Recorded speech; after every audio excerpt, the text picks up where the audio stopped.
आइए हम सब लोग सर्वप्रथम यह जाने कि दरवाजे पर संत महात्मा को बुला करके क्या फायदा होता है। संत महात्मा के लोग के पास क्यों आकर बैठना चाहिए।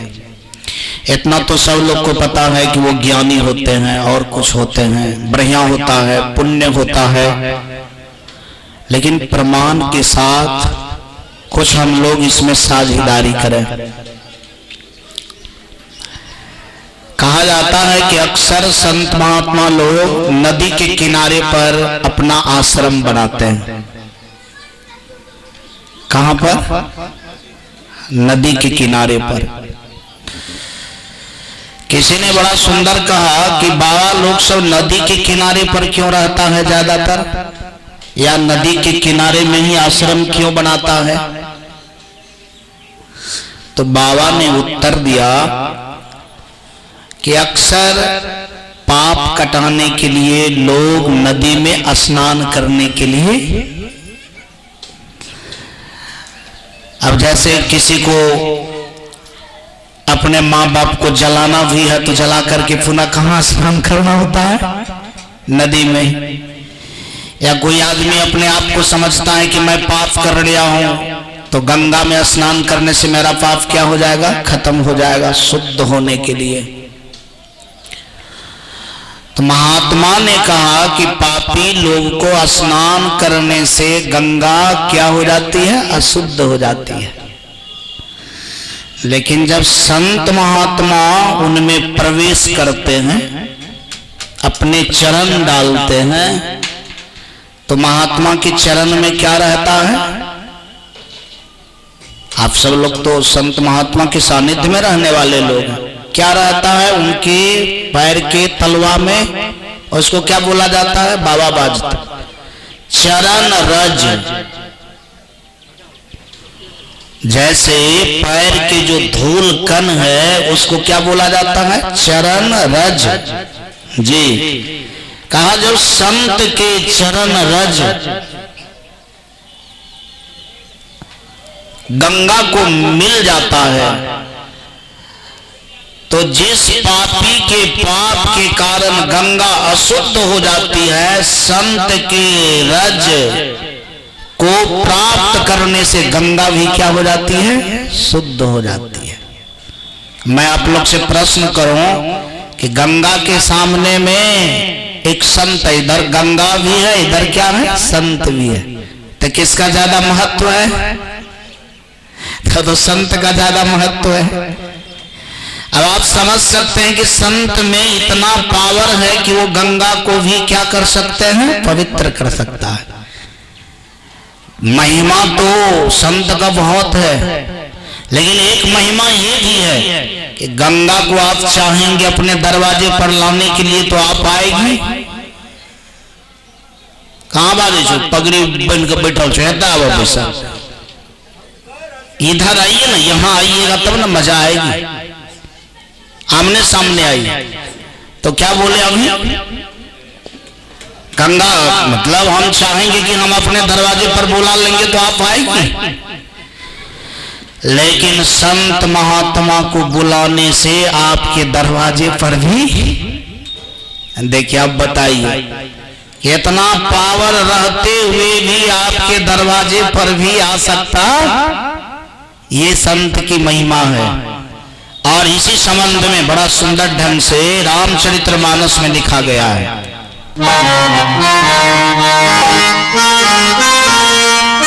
मुद मंगलमय संत समाज जो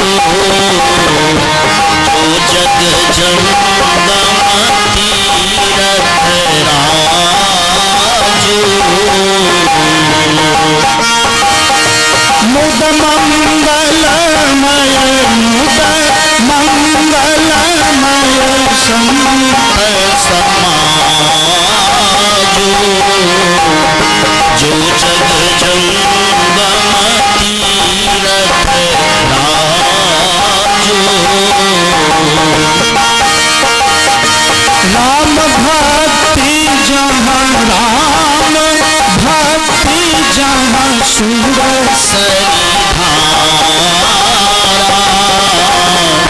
सरसई ब्रह्म विचार प्रचारा,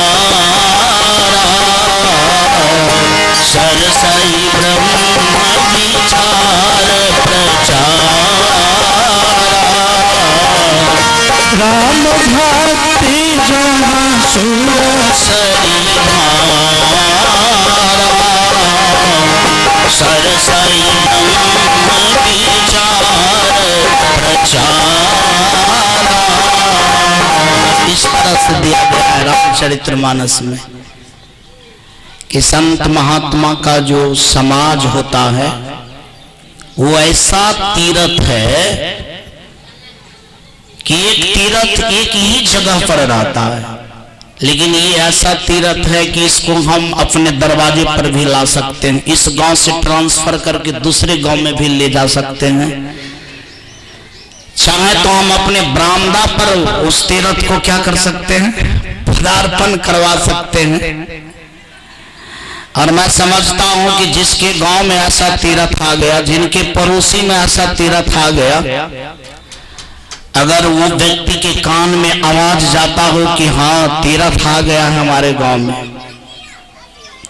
हमारे पड़ोसी में, और अगर उस आदमी को तीर्थ में आने का इच्छा न हो, जिनके प्रभाव से गंगा भी शुद्ध हो सकती है, उसमें आने का अगर मन न हो, ऐसे व्यक्ति को क्या मानना चाहिए, क्या मानना चाहिए?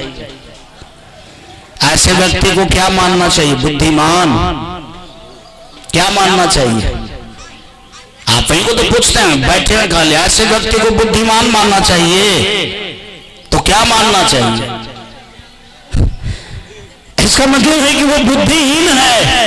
इस बात को वो समझ नहीं रहे हैं कि इतना निकट में आ गया और मैं भूला बैठा हूं, और जहां इतनी बड़ी बड़ी बातें हो सकती है, और सच में जब गंगा बदल सकती है, शुद्ध हो सकती है, तो हमारा भी जीवन क्या हो सकता है, अच्छा हो सकता है। ऐसे अवसर को जो नहीं पहचाना, ऐसा समझिए कि जो अवसर को ही नहीं पहचाना, तो वो अपने जीवन का कोई मूल्य ही नहीं जानता है कि अवसर क्या होता है और अवसर पाकर के हमारा जीवन का मूल्य कैसे बदलता है। याद रहे, जब लोग के पास में पढ़ने का समय होता है, अवसर होता है, तो वो अवसर को लोग प्रयोग करके इंजीनियर बन जाता है, डॉक्टर बन जाता है, मास्टर बन जाता है, बनता है ना। और जो आदमी उस अवसर का प्रयोग नहीं करता है, मतलब बच्चा से लेकर के 30 वर्ष तक की उम्र का जो प्रयोग नहीं करता है, उसको बकरी चराना पड़ता है, उसको भैंस चराना पड़ता है, उसको हल जोतना पड़ता है, उसको दुकान करना पड़ता है, या इससे भी नहीं होता है तो दिल्ली पंजाब जाना पड़ता है। लेकिन जो आदमी इस अवसर को समझ जाता है, वो आदमी अच्छा से जीवन व्यतीत करता है। तो आप तो इस बात को समझते हैं कि पढ़ने वाला अवसर क्या होता है, वैसे आज इस तीर्थ में स्नान करने का क्या है, अवसर आया है। ये अवसर, ये जो आप सोचेंगे कि 10 दिन के बाद मिलेगा सौभाग्य, इसका नियम है कि आज से ये अवसर शुरू है, आज कल परसों तक। अगर इस अवसर में आ गए, संलग्न हो गए, तो हम लोग क्या पा सकते हैं, आनंद। सबसे बड़ा चीज क्या है, अगर कुछ भी लोग करता है तो उनका एक ही सेंस है कि मुझे क्या मिले, आनंद मिले। और वास्तव में वो आनंद संसार में अगर कहीं है तो आप ऐसा जरूर सोच करके देखें। संत महात्मा के द्वारा वो इस तरह से कहते हैं,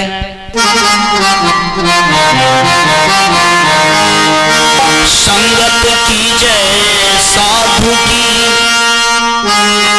हर कोटि की व्याधि, ओछी संगति पूर की, आठों पहर व्याधि।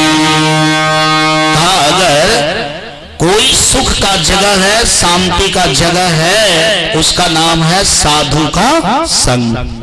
उसका नाम साधु का संग है। यदि साधु के अलावे आप कहीं संग करते हैं तो वो सुख देने में सफल नहीं है। उनसे दुख कितना मिलेगा सो बात पूछिए। साधु का तात्पर्य होता है केवल महात्मा नहीं, साधु के अंतर्गत आता है, चाहे वो जिस वेश में हो, जहां हो, उससे मतलब नहीं है, लेकिन उनके जीवन में कम से कम साधना होनी चाहिए। क्या होनी चाहिए? और साधना तो बहुत है, लेकिन मुख्य बात यह है कि गलती छोड़ने का, सही चीज को समझने का जिनमें विचार है उसको क्या मान लेना चाहिए? साधु मान लेना चाहिए। कि उसमें कम से कम महीन गलती की बात छोड़ दीजिए, कम से कम मोटी भी गलती नहीं है। अब पक्ष में है कि हम गलती नहीं करना चाहता हूं, गलती को छोड़ना चाहता हूं और सही को पकड़ना चाहता हूं, ऐसे साधु का नाम, मतलब ऐसे व्यक्ति का नाम क्या है? साधु है। लेकिन जब मोटा भी गलती, अब दारू पीने वाला गलती है, खैनियों खाने वाला गलती है, सिगरेटों धोकने वाला गलती है, तो समझना चाहिए कि ऐसे व्यक्ति के साथ में बैठने से आप बहुत बड़ा गलती नहीं कर सकते हैं, लेकिन खैनी खाने वाले के साथ तो खैनी खाने के लिए आप निश्चित ही सीख लेंगे। तो वास्तव में ऐसे के संग करने से आपको घाटा होगा, कभी भी लाभ संभव नहीं है। इसीलिए हम लोग अपने माथे पर किनका आशीर्वाद चाहता हूं? किनका आशीर्वाद चाहता हूं? संत महात्मा का। इसलिए अगर संत महात्मा का आशीर्वाद चाहते हैं तो एक बार स्वर से आशीर्वाद मांग लें, और स्वर से आशीर्वाद मांगकर हम सब लोग अपने जीवन के आशीर्वाद को सुंदर बनाएं।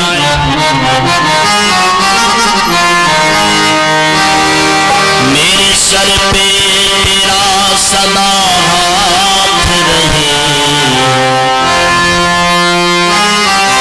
मेरे सर पे।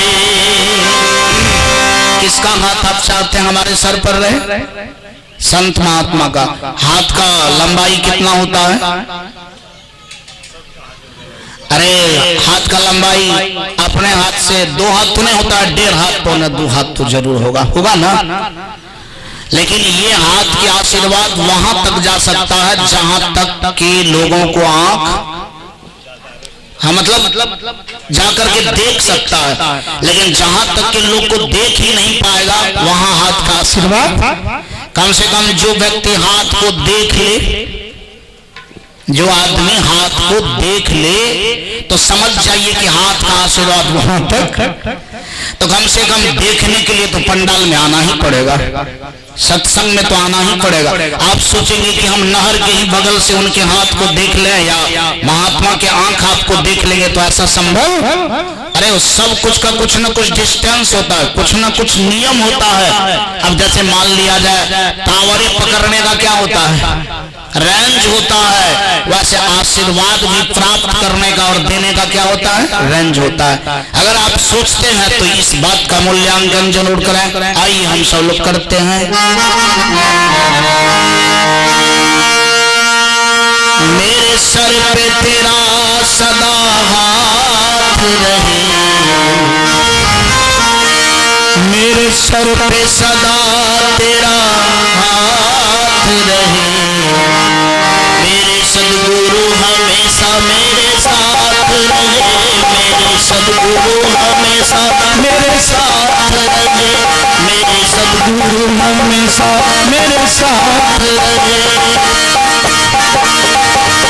तेरे सर पे सदा तेरा हाथ रहे, तेरे सर पे सदा तेरा हाथ रहे, मेरे सद्गुरु हमेशा मेरे साथ रहे, मेरे सद्गुरु हमेशा मेरे साथ रहे।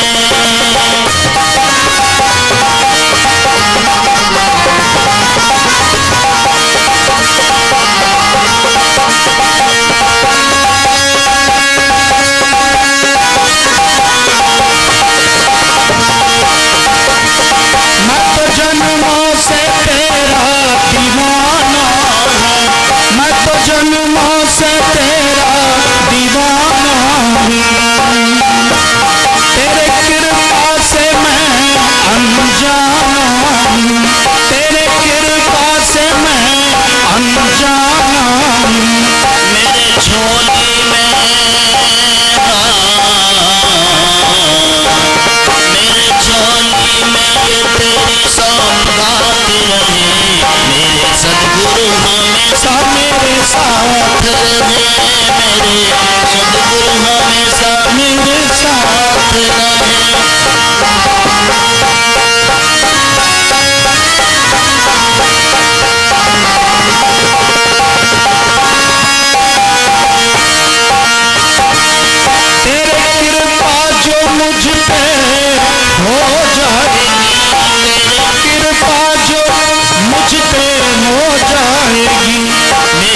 सदगुरु हो जाएगी तेरे छोटे से तेरे छोटे से दीवाने की ये बात रहे मेरे सदगुरु हमेशा मेरे साथ रहे मेरे सदगुरु हमेशा मेरे साथ रहे।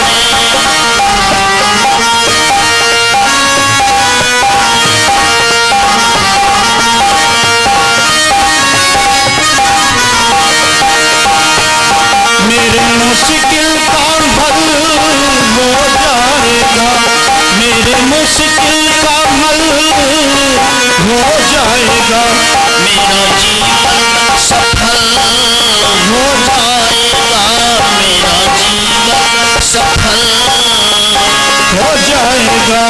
हर्ष अपनी ओर मुलाकात रहे हर्ष अपनी ओर मुलाकात रहे मेरे सदगुरु हमेशा मेरे साथ रहे मेरे सदगुरु हमेशा मेरे साथ रहे मेरे सदगुरु हमेशा मेरे साथ रहे।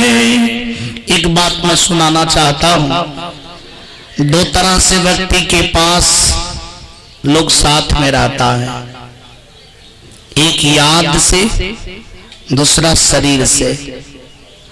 तो शरीर से तो एक साथ रहना संभव है ना संभव। पति पत्नी भी सोचेगी कि हर पल हम साथ रहें तो ये संभव नहीं है। अब पत्नी जाएगी घास काटने के लिए तो कम से कम पति को तो दुकान पर भी रहना पड़ेगा, या कोई इस स्कूल में पढ़ाता है तो कोई उस स्कूल में पढ़ाती है, फिर भी एक साथ संभव नहीं है, किसी को नहीं। जबकि पति पत्नी का रिश्ता बड़ा निकटतम रिश्ता होता है। तो इससे पता चलता है कि आप शरीर से अगर साथ होना चाहते हैं हर वक्त तो ये संभव, लेकिन याद से तो आप 24 घंटा भी रह सकते हैं, साथ में रहता भी है। हम लोग किसी को कहता भी है क्या करूं मैं कहीं रहता हूं लेकिन आपकी याद एक मिनट भी नहीं भूल पाता हूं, नहीं भूल पाती हूं, ऐसा तो कहते हैं। लेकिन वास्तव में जब याद से याद साथ हम रह सकते हैं, एक विचारणीय प्रश्न है कि हम किनका साथ रहे। सबसे पहले ये फाइनल करें कि साधु के साथ में रहने से हर वक्त क्या मिलता है, सुख ही सुख। साधु को छोड़ करके अगर आप कहीं किसी का साथ करेंगे तो 4 आना दुख सुख मिलेगा, तो 12 आना क्या मिलेगा, 4 आना सुख तो 12 आना दुख। संसार में अगर थोड़ा सा सुख है तो उसके आड़ में बहुत ज्यादा क्या है, दुख है। इसीलिए सब बात को समझते बुझते एक काम फाइनल कर ले।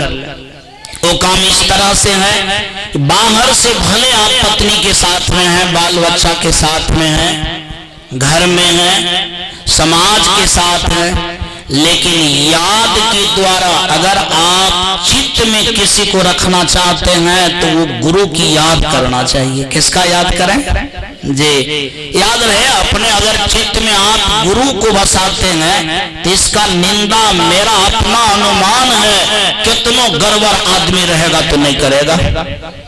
बात सही है कि गलत? अगर कोई निकटतम आदमी भी जान ले, मान लिया आपकी पत्नी ही जान ले कि हमारा दूल्हा जो है अपने चित्त में गुरु को रखते हैं, तो इस बात से पत्नी प्रसन्न होगी कि नाखुश हो जाएगी? बोलिए सवाल। अगर कोई दूल्हा जान ले कि हमारी पत्नी के भी चित्त में कौन बसता है, गुरु बसता है या प्रभु बसता है, तो इस बात से पति को क्या मिलेगा, वो प्रसन्नता, खुशी मिलेगी कि हमारी पत्नी एक नंबर है, संसार की किसी का याद करने वाली नहीं है। जब भी वो याद करती है, जब भी उनके चित्त में कोई रहता है तो उसका नाम क्या है, संत है, गुरु है। तो जिनसे कोई प्रकार का दिक्कत ना हो ऐसा काम सबको कर लेना चाहिए कि नहीं? मैं तो समझता हूं कि अगर कोई आदमी कहते हैं कि आपको मैं चित्त में 24 घंटा बसाता हूं तो ये 100% यह सत्य बात है। क्या बात है? आप किसी को 100% चित्त में बसा तो कम से कम आप ऐसा कहें कि मैं गुरु को बसाता हूं, तो न दुल्हा कन्या के पास झूठ बोलने की आवश्यकता होगा, न कन्या को दुल्हा के पास। मेरा कहने का तात्पर्य है कि न झूठ भी बोलिएगा, सच भी बोलिएगा, और गुरु का भी क्या हो जाएगा? अरे 8 आना हो कि 50 पैसा हो, क्या हो जाएगा? याद हो जाएगा। तो क्या करना चाहिए? इस तरह से मुझे यदि सत्संग में साधु मिल जाए, संत मिल जाए, तो उनके वाणी में उनके दर्शन कर तीर्थ करना चाहिए। अगर न मिले तो भाव से उनका संग करके 24 घंटा कहाँ रहना चाहिए? तीर्थ में रहना चाहिए। कहाँ रहना चाहिए? और जो आदमी ऐसे तीर्थ को नहीं समझ पाता है, समझिए कि उनको अपना जीवन से कुछ भी प्यार नहीं है। अगर उनको अपने जीवन से प्यार है तो उनको ये बात समझना ही पड़ेगा। क्या करना पड़ेगा? समझना ही पड़ेगा। इस तीर्थ में आकर के होता क्या है, सो मैं सुनाता हूं और ये बात का मूल्यांकन हम करें। विधि निषेध मय कलिमल हरनी, परम कथार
तीर्थ में आने से कैसे मैल को धोया जाता है, सो बात मैं सुनाता हूं।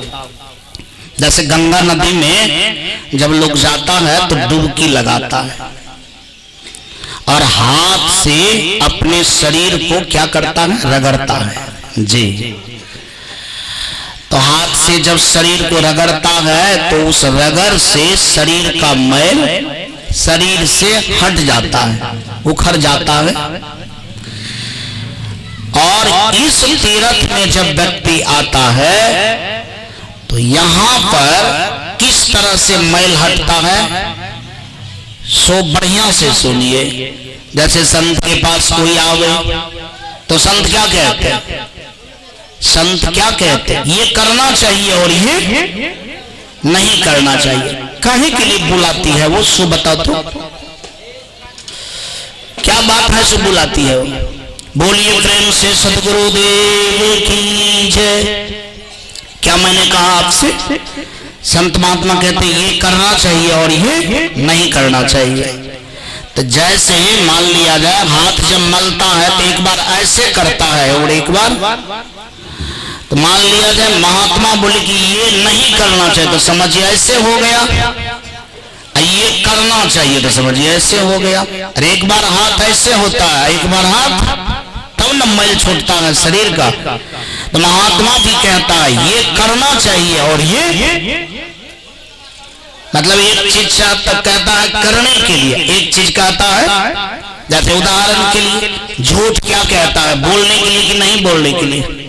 हाँ जी, वहां पर कहते हैं कि झूठ नहीं बोलिए। तब कहता है करने के लिए, उसके एवज में क्या कहता है? सत्य बोलिए। एक काम कहा करने के लिए, एक काम कहा नहीं करने के लिए। ई रगड़ से, हाथ वाला रगड़ से, दोनों में अंतर है कि हाथ अगर रगड़ता है तो कौन चीज को रगड़ता है? शरीर को। कौन चीज को रगड़ता है? आप लोग भी बोलिए। महात्मा जो कहा कि ये करना चाहिए और ये नहीं करना चाहिए, ये कौन चीज को रगड़ा? ये कौन चीज को रगड़ा? महात्मा जी कहा कि ये करना चाहिए, मतलब झूठ नहीं बोलना चाहिए, असत्य क्या करना चाहिए? बोलना चाहिए। ये कौन चीज को रगड़ा? ये आपके मन को रगड़ दिया। किसको रगड़ दिया? हाँ, आपके अंदर में जहां मानसिक में होता है कि मैं झूठ ही बोलूं, सच बोलने से कोई फायदा नहीं होता है, उस चीज को उन्होंने क्या किया? रगड़ दिया। अब एक बात पर विचार करें कि गंगा में आप स्नान करने के लिए जाते हैं तो शरीर का मैल धुलाया जाता है, और यहाँ जब आप बैठते हैं तो महात्मा की बातों से आपका कौन सा मैल धुलाया जाता है? मन का, चित्त का। तो मैं एक बात पूछना चाहता हूँ कि पाप चमड़ा पर रहता है कि पाप मन में रहता है? सब आदमी बढ़िया से बोलिए, पाप कहाँ रहता है? सब आदमी इस बात को सोच करके बोलिए कि शरीर गंदा हो किसी आदमी का मन गंदा हो तो लोग ज्यादा घृणा किनसे करेगा? जिनका शरीर गंदा है उनसे कि जिनका मन गंदा है उनसे? जिसका मन गंदा है उससे लोग ज्यादा घृणा करेगा। भाई तो मन का बड़ा खराब आदमी, उस आदमी से लोग जितना घृणा करेगा उतना घृणा मेरा अपना ख्याल है उस आदमी से नहीं करेगा जिसका शरीर क्या है? गंदा है। और जिनका शरीर गंदा है तो उसका तो एक साबुन और ट्यूबवेल पर के पानी से काम चल सकता है, लेकिन जिसका मन गंदा है आसान है? बोलिए। तो जो आसान नहीं है कोई संत समाज वाला तीर्थ काम करता है कि जो आसान नहीं है, मतलब ऐसी जगह पर आने से, ऐसे तीर्थ करने से प्रेत भी क्या हो जाता है? दिव्य हो जाता है। क्या हो जाता है? जैसे धुंधकारी अगर प्रेत हुआ था तो शरीर के मैल के कारण हुआ था कि मन के मैल के कारण हुआ था? अभी सब आप कथा जानते हैं ना धुंधकारी वाला? धुंधकारी जो प्रेत बन गया था तो शरीर पर के मैल के कारण कि मन के मैल के कारण है? मन के मैल के कारण। और वो मन का मैल मरने के बाद कहाँ छूटा? कहाँ छूटा? कहाँ छूटा? कहाँ छूटा? हाँ, सत्संग में। वो सत्संग करने वाले कौन थे? उनका बड़ा भाई गौकर्ण, उसका बड़ा भाई गौकर्ण। गौकर्ण पता लगाया अपने भाई के विषय में कि मेरा भाई जो प्रेत बना वो मन के गड़बड़ी के कारण। लोग जो गलत कार्य करता है सबसे पहले कौन चीज गलत होता है व्यक्ति का? कौन चीज गलत होता है? मन गलत होता है, तब ना हाथ गलत होता है। जिसका मन सही रहे उनका हाथ पैर हाथ क्या करेगा? गलती करेगा। पहले तो मन चोर होता है तब हाथ किसी का भुट्टा तोड़ लेता है। भजन भी अगर गाते हैं तो जिसका मन गाने लगता है उसका मुंह भी क्या करता है? पटपटाने लगता है। जोर से नहीं गाएगा फिर भी गाने लगेगा। तो सबको पता है कि धुंधकारी मतलब किस मैल के कारण प्रेत बना था? मन के मैल के कारण। और मन के मैल गंगा में नहीं छूटता है, वहां तो केवल तन का मैल छूटता है। कौन चीज का मैल छूटता है? तन का। मन का मैल कौन सा तीर्थ में छूटता है? हाँ, ये तीर्थ है जहां संत समाज वाला तीर्थ है। अब आप बताइए कि जहां मन का मैल छूटे और जहां प्रेत भी दिव्य हो जाए, प्रेत भी क्या हो जाए? दिव्य, अच्छा हो जाए, यानी उस कार्य का कितना महत्व देना चाहिए? बाजू समाज में कितना महत्व देना चाहिए? कितना? मतलब आपके पास में 1000 काम हो, है, दोनों में से पहले किनको चूज करना चाहिए? किनको चूज करना चाहिए? क्यों? इसीलिए कि मन का मैल अगर हट जाएगा तो भविष्य मेरा क्या हो जाएगा? भविष्य मेरा क्या हो जाएगा? अच्छा रहेगा। मैं एक प्रश्न करता हूं आप लोग से, बोलिए, अगर धुंधकारी में मन का मैल नहीं होता तो तन उसका गड़बड़? मन अगर बेविचारी नहीं होता तो तन भी उसका बेविचारी? मन उसका चोर नहीं होता तो तन भी उसका चोर नहीं होता। तो आप बताइए, जब मन में मैल ही नहीं रहता तो प्रेत बन पाता है? नहीं बनता। अब आप समझ सकते हैं कि अगर हम सब लोग भी ऐसे तीर्थ में आते रहेंगे और हमारा मन अच्छा रहेगा, सुंदर रहेगा, तो हम सब लोग का भविष्य क्या रहेगा? साफ रहेगा। मतलब वो नौबत भी नहीं आएगी, इधर उधर वाला नौबत नहीं आएगी। और यदि हम जिंदा में सत्संग नहीं कर पाए या तीर्थ नहीं कर पाए, मन को नहीं धो पाए, हो सकता है जब मरने के बाद प्रेत बन जाएंगे तब क्या होगा? बोलिए, तब होगा क्या? मैं एक प्रश्न करता हूं कि लोग कहता है कि प्रेत होता है, चलिए मान लीजिए 2 मिनट के लिए कि होता है, और यदि घर में प्रेत बन करके किसी का माँ बाप आ जाता है तो बाल बच्चा प्रेत योनि से उनको निवृत्त करना चाहता है कि खाली भगाना चाहता है? बोलिए सब आदमी क्या करना चाहता है? निवृत्त मतलब उसको प्रेत योनि से मुक्ति दिलाना चाहता है, कोई केवल भगाना चाहता है? जी नहीं, केवल इतना ही कहता है कि भाग जाओ, कल से नहीं आना। आप झूठ बोलते हैं।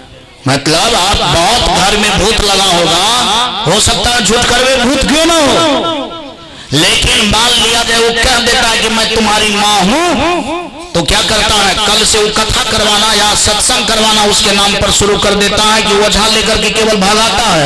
क्या करता है? अरे ओझा लेकर के जो उनको क्या करता है? केवल भगवाता है कि भाग जाओ, तुमसे अब मुझे कोई मतलब नहीं है। तो आप समझिए आप प्रेत हैं, लेकिन आपको केवल भगाने की बात की जा रही है, मुक्ति की बात नहीं की जा रही है। आपके साथ क्या होता है? क्या होता है? अन्याय होता है। क्या होता है? अरे गोकर्ण के जैसा भाई मिलना तो बड़ा मुश्किल है ना। गोकर्ण के जैसा कौन आदमी है जो अगरबत्ती जलाता है? अगरबत्ती सबको बंद कीजिए। मेरा कहने का अर्थ ये है, ध्यान से इस बात को लीजिए कि गोकर्ण के जैसा भाई थोड़े मिलता है आदमी को कि मेरा भाई प्रेत हो गया तो हम उनको प्रेत योनि से मुक्त करने के लिए जितना खर्चा होगा उतना करेंगे। ऐसा थोड़ी होता है। उनको केवल निकाल दिया, अपना जान का छुट्टी छुड़वा लिया, उसका क्या दशा होगा नहीं होगा वो अपना जाने। बस समझ में आ रही है? तो सच में अगर अपने दशा को आप अच्छा करना चाहते हैं, बढ़िया करना चाहते हैं, तो इसके लिए आपको कंधे देना होगा कि जब तक जिंदगी है इस जिंदगी को किस तीर्थ में स्नान करवाना चाहिए? किस तीर्थ में? हाँ, मतलब साधु समाज वाला तीर्थ में। किस तीर्थ में? साधु समाज वाला तीर्थ में। और जब साधु समाज वाले तीर्थ में लोग बैठता है तो ऑटोमेटिक एक कार्य होता है, जैसन संगति करिए लोई वैसे बुद्धि, जैसन संगति करिए लोई वैसे बुद्धि शरीरे होई। कम से कम ये शब्द तो टॉपिक याद रखिए कि आदमी जैसा का संग करता है उसका क्या होता है? उस पर रंग चढ़ जाता है। तो साधु का संग करेंगे तो किसका रंग चढ़ेगा? साधु का रंग चढ़ेगा। साधु का रंग कहाँ चढ़ता है? चमड़ा पर की, मन पर की, चित्त पर। साधु का रंग कैसा होता है? पूछ दे किसी को, साधु का रंग कैसा होता है? क्या बोलेंगे आप? क्या बोलेंगे? साधु का रंग कैसा होता है? क्या बोलेंगे? लाल। कैसा होता है साधु का रंग? साधु का रंग होता है शीलवान, साधु का रंग होता है आचरणवान। यानी इसका मतलब है कि उनकी जो सदाचार की भावना है, उनका जो अच्छा रहनी गहनी है, उनका जो मन नाम कीर्तन कीर्तन में लगा रहता है, उनका जो चित्त ध्यान पूजन में लगा हुआ रहता है, वो साधु का क्या है? क्या है? पहचान है। वो साधु का क्या है? रंग है। और सच में साधु का रंग चमड़ा पर नहीं पड़ता है, साधु का रंग कहाँ पड़ता है? हाँ, आपके अंदर में। और जब ये साधु का रंग आपके अंदर में पड़ गया तो सच में समझ जाइए कि जो साधु कहता है वैसा आपने क्या किया? मान लिया। अब जैसे एक सवाल है कि कभी कभी साधु का रंग चढ़ता भी नहीं है, कितना आप बैठे रहेंगे लेकिन नहीं चढ़ेगा। उसका एक कारण है, वो कारण ये है कि साधु के पास जब भी व्यक्ति को जाना चाहिए, जैसे हम लोग आज सत्संग में आए या किसी महात्मा के पास आपको जाना है, तभी रंग चढ़ेगा जब आप जाने के लिए जान जाएंगे। आपका ये कौन नहीं आने के लिए जानता है? अरे पैर हाथ से तो बहुत आदमी आ सकता है, सब आदमी के हाथ में पैर हाथ है, लेकिन सब आदमी के पास में पैर हाथ है क्या? जो आदमी सत्संग में नहीं आया वो सब आदमी को कामे कार्य है। बोलिए तो सच से बोलिए, सबको कामे है, सबको कामे है। अरे जो लोग सत्संग में नहीं आए सबके पास कार्य है। कुछ लोग ऐसे होंगे जो बैठे भी होंगे, कुछ लोग ऐसे होंगे जो बैठे भी होंगे बिना काम का भी। तो इसका मतलब है कि उनके मन ही आने का नहीं है। तो इसका मतलब है कि उनके भी कारण वो नहीं आ सकता है। और जो आ भी गया वो अपने को कुछ न कुछ समझ करके आ गया कि मैं अच्छा हूं, मैं बुद्धियार हूं, मैं तो अच्छा घरेना का हूं, कैसे जाऊं? वहां जाएंगे तो कहां बैठने का स्थान मिलेगा? कोई पूछेगा कि नहीं पूछेगा? बहुत तरह की बात होती है। कहा जो ऐसे मति से साधु के पास आता है, कहा वो भी आदमी सही ढंग से साधु के पास नहीं आ पाता है। कहा तब साधु के पास आता कौन है? तो बड़ा अच्छा ढंग से यह बात का विवरण सुनिए।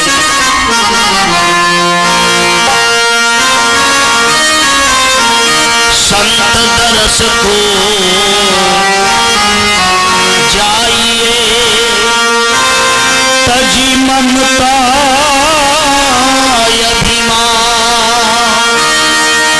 बस एक लाइन में देखिए कितनी सुंदर बात कि अगर संत की शरण में जाना चाहिए तो क्या सब तज करके आना चाहिए?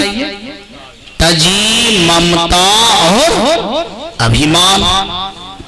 ममता का तात्पर्य हुआ कि जहां जहां से आपका लगाव है, जहां जहां से आपका ममता है, जैसे गाय से ही है तो उस ममता को थोड़ा देर के लिए क्या करना है? तज देना है। और तज करके क्या बोलना है? गुरुदेव अब मुझे सत्संग में जाना है, अब 3-4 घंटा गाय को जैसे रहना है वो आप जानिए, अब हम अपना कपार पर इसका टेंशन नहीं लेंगे जी। तजने का मतलब हुआ कि अब तज दीजिएगा तो कहीं समर्पित भी करना होगा, तब आपका तजना सार्थक होगा। अगर आपके पास घर का बाल बच्चा का भी मोह है या कामे काज का मोह है, ममता है, तो कुछ देर के लिए उसको क्या करना है? तज देना है। इनके बाद अभिमान है। अभिमान के अंतर्गत आता है कि आप देखने में सुंदर हैं, आपको अभिमान है कि हमरे जैसा तो कोई है ही नहीं, ये भी बात को क्या करना है? तज देना है। दूसरा नंबर में आपके अंदर में है कि हम तो बहुत धनवान आदमी हैं, इस बात को भी क्या करना है? तज देना है। तीसरा नंबर में तो हम तो महात्मा से भी ज्यादा जानते हैं, हम भी प्रवचन करते हैं, हम क्या जाए, जब हम ही प्रवचन सुनाते हैं तो उसका प्रवचन सुनने से हमको क्या फायदा होगा? बस समझ में आ रही है? तो वास्तव में ऐसे भी अभिमान को क्या करना है? तज देना है। इत्यादि इत्यादि जो भी आपके अंदर में अभिमान है, पद का है, गुण का है, रूप का है, जब इतना सारा कुछ को आप तज देते हैं, तब जब संत के शरण में आएंगे तब जाकर के आप पर साधु का क्या चढ़ेगा? रंग चढ़ेगा। कभी कभी हमसे लोग कहा करते हैं कि बाबा एक लोग सत्संग में जाता है तो कहाँ कुछ होता है, क्यों नहीं कुछ होता है? कुछ क्यों नहीं होता? गड़बड़ी कहाँ हुआ होगा? गड़बड़ी हुआ होगा कि जिस तरह से मुझे आना चाहिए उस तरह से मैं आ ही नहीं पाता हूं। क्या नहीं कर पाता हूं? आ ही नहीं पाता हूं। अब आप समझिए कि सही ढंग से आएंगे तब तो इनके लिए शास्त्रों में यदि आप जाएंगे और समझने का प्रयास करेंगे तब आपको पता चलेगा कि जब साधु के शरण में लोग जावे तो सबसे पहले आकर के क्या करना चाहिए? आकर के करना चाहिए कि चाहे हाथ से हो चाहे मन से हो, साधु को प्रणाम करके कहना चाहिए। साधु से क्या करना है? प्रणाम करके कहना है, या गुरु को प्रणाम करके कहना है, या प्रभु को प्रणाम करके कहना है। क्योंकि आप किसी के यहाँ जाएं और बिना कहे सुने कोई काम कर चले जाएंगे तो शंका होगा कि वो आदमी वहां पर क्यों आया, कोई काम नहीं बताया। पूछे कि भाई कहाँ आए थे तो कुछ नहीं बोला, तो उन पर संशय हुआ कि लगता है कोनो बात का पता लगाने के लिए आया होगा। अब मान लिया जाए आप गुरु के द्वार चले आए, तीर्थ चले आए, प्रभु के पास चले आए, अब प्रभु को पते नहीं हो कि ये क्यों आया, तो शंका का विषय हो जाएगा ना कि भाई आ क्यों गया, क्या कारण। इसीलिए कहा जाता है कि हाथ जोड़ करके कहना चाहिए प्रभु श्री को। क्या कहना चाहिए कि हे प्रभु, हे गुरुदेव, मैं आपकी शरण में आया हूं। क्या करने के लिए? क्या करने के लिए? कि मैं संसार में खोया हुआ हूं, मैं संसार में मोह ममता से बंधा हुआ हूं, मेरा जीवन यह संसार में डूबा हुआ है। मैं आपकी शरण में इस दुख से बचने के लिए आया हूं। कौन चीज करने के लिए आया हूं? तो इसका मतलब है कि जो ही आप यह बात भूलेंगे आपका एप्लीकेशन कहां चला जाएगा, आपका चिट्ठी कहां चला जाएगा, मैसेज प्रभु के पास, और प्रभु को तुरंत पता चलेगा कि हो इस पर मुझे दया क्या करना चाहिए, करना चाहिए, इस पर मुझे कृपा क्या करना चाहिए, करना चाहिए। अब आए झट बैठ गए, घर से चले कोई विचार करके ही नहीं चले। घर से अगर आप सत्संग में आवे तो रास्ता में एक बात पर ध्यान दे कि है प्रभु मैं संत के पास जा रहा हूँ, हमारे चित्त का, हमारे मन का अभिमान और ममता को आप क्या करें, क्या करें, दूर करें। आते आते कौन आदमी यह बात बोल करके आए हैं? हाथ उठाइए तो बोलिए सब लोग झूठे वैसे आ गए, झूठ बोलते हैं आप लोग। आप रास्ता चले थे, आप खड़े होकर के घर से चले थे तो क्या मन में ये बात भूले थे आप कि हमारे अंदर का अभिमान, हमारे अंदर का ममता है प्रभु दूर करें ताकि मैं संत के पास जाने योग्य बन जाऊं। आप झूठे हाथ उठा देते हैं, क्या है? बोलने में लाज होता है कि ये बात मैं नहीं किया। आज से संकल्प कीजिए कि अगर कहीं सत्संग में जाऊंगा, कहीं हाँ किसी साधु के पास जाऊंगा, तो जब ये घर से चलेंगे तो घर में ही बोलेंगे। क्या बोलेंगे? बोल करके दिखाइए तो क्या बोलेंगे, क्या बोलेंगे? अरे स्कूल जब जाता है बच्चा तो योग्य बन करके जाता है ना। कैसे योग्य बनता है बच्चा? योग्य कैसे बनता है बच्चा? स्नान करता है, स्कूल ड्रेस पहनता है, पीठ पर किताब लेता है, पानी पीने के लिए लेता है, इनकी बात टिफिन में कुछ नाश्ता लेता है, तब समझ में आता है कि ये बच्चा अब स्कूल जाने योग्य हो गया। अब जिस क्लास में वो बैठने वाला है उस क्लास में वो जाकर के बैठता है। अगर हम लोग भी सत्संग में आवे तो इनके लिए क्या करना पड़ेगा? योग्य बनना पड़ेगा। योग्य बनने के लिए आपको ड्रेस चेंज करना पड़ेगा।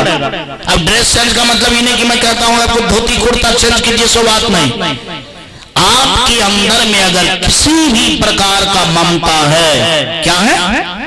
होना ही है, निश्चित है, नहीं होने का सवाल ही नहीं है। अगर किसी भी प्रकार का अभिमान है तो छूटे नहीं, वो अलग बात है, लेकिन भगवान से कहिएगा ना कि हमको योग्य बनाइए, कृपा कीजिए। क्या कीजिए? और जानते हैं ये बात बोलने में कितना पावर है। जो ही आप 5 बार बोलेंगे आपके मन क्या हो जाएगा? सजग हो जाएगा। क्या हो जाएगा? आपको पता है ना कि रोने वाला बात सुनता है तो लोग क्या करता है, रोने लगता है। बात है ना सही। हंसने वाली बात सुनता है तो लोग, जब आप ये बात बोलेंगे कि मुझे योग्य बनाइए, मैं अभिमानी हूँ, हमारे अंदर में ढेर ममता है, तो पूरा नहीं छूटेगा लेकिन आधा तो छूटेगा, 19-20 तो जरूर होगा। अब बोल करके देखें इस बात में कितनी ताकत है। और यदि आप बोलेंगे तो वास्तव में यह बात आपके लिए क्या करेगा, फायदा करेगा। क्या करेगा? लेकिन जो बात जहां बोलना चाहिए वहां ना, मान लिया जाए हम योग्य बने, सत्संग सुनने योग्य बने, ये बात कहाँ बोलना है, मतलब घर पर बोलना है। अब खाली यहाँ आया महात्मा के मुख से सुन लिया, घर पर कहियों में बोल करके चले, सुनने से फायदा, सुनने से फायदा? अरे सुनने से तो फायदा नहीं हुआ। मेरा कहने का तात्पर्य है कि जो बात जहां आपको बोलना है वहां क्या करना चाहिए, हाँ बोलना चाहिए। हम पूछते हैं जो बात बोलना चाहिए पंचायत में, वो बात बोलते हैं आप खेत में, वो बात बोलने से काम हो जाएगा? बोलिए, मतलब 10 आदमी के बीच में बोलिएगा तो काम होगा। आप अकेले किसी के पास बोलते हैं तो काम हो पाएगा? तो इसका मतलब है कि बोलने का महत्व ज्यादा है कि स्थान का महत्व ज्यादा है? बोलने का महत्व कैसे ज्यादा हो? अच्छा हो तो आप खेतों में बोलिएगा तो पंचायत हो जाएगा। किसका ज्यादा महत्व है? स्थान का। किसका महत्व ज्यादा है? स्थान का। स्थान का इतना महत्व है कि यहाँ भी लोग कुर्सी पर बैठता है, स्कूल में भी कुर्सी पर बैठता है। तो एक कुर्सी है यहाँ पर, एक कुर्सी है स्कूल में, दोनों कुर्सी का बराबर मान्यता है। तब किसका मान्यता ज्यादा है? स्कूल में जो कुर्सी है, सरकारी ऑफिस में जो कुर्सी है, उस कुर्सी का क्या है, महत्व ज्यादा है। और दोनों कुर्सी है, भले वो कुर्सी टूटा फूटा ही हो, भले घर में सोफा क्यों ना हो, ज्यादा महत्व किसका होगा, ज्यादा महत्व किसका होगा, वहां का। दोनों कुर्सियां हैं, उसी तरह से दोनों बातें हैं, लेकिन एक बात को जहां बोलना चाहिए वहां बोला जा रहा है, एक बात को जहां नहीं बोलना चाहिए वहां बोला जा रहा है। कोई महत्व होगा? इसीलिए घर से जब हम किसी सत्संग में चलें, साधु के पास चलें, तो क्या बोलना है, क्या बोलना है कि हम साधु के दर्शन के या साधु के बात सुनने का हम क्या बने, योग्य बने। योग्य बनने के लिए क्या बोलना पड़ेगा कि प्रभु हमारे अंदर के अभिमान और हमारे अंदर के ममता को आप क्या करें, हटाएं, ताकि मैं साधु के बात को सुनने का क्या बनूं, योग्य बनूं। या आपको लगता है कि हम किसी के पास नहीं बोले, आप अपने ताकत से उनको हटाइए। बात समझ आ रही है? आप अपने ताकत से उनको क्या कीजिए, और जितना आप अपना ताकत से अभिमान को हटाइएगा उतना अभिमान आपको बढ़ जाएगा। क्योंकि आपको लगेगा कि हमारा जैसा आप कोई है ये नहीं, हम तो अभिमान को भी हटा दिए। एक अभिमान हटेगा, दूसरा अभिमान क्या हो जाएगा, चढ़ जाएगा। बात समझ आ रही है? एक अभिमान हटा, दूसरा अभिमान। इसीलिए इससे अच्छा है कि हम गुरुदेव के चरणों में क्या करें, निवेदन करें। कौन चीज के द्वारा? याद के द्वारा। कौन चीज के द्वारा? हाँ, याद के द्वारा। अभी बतलाया गया ना कि हम तन से भी साथ में रह सकते हैं और याद से भी रह सकते हैं। हम तन से भी रह सकते हैं और याद। मन से कैसे रहिएगा, मन से कैसे रहिएगा? फिर वही बात, मन में याद रहेगा तब ना मन से रहिएगा। तो इसको मन से नहीं बोलना है, याद से। मन, मेरा कहने का तात्पर्य है कि अगर संत की याद आपके मन में नहीं है तो आपका मन संत के पास।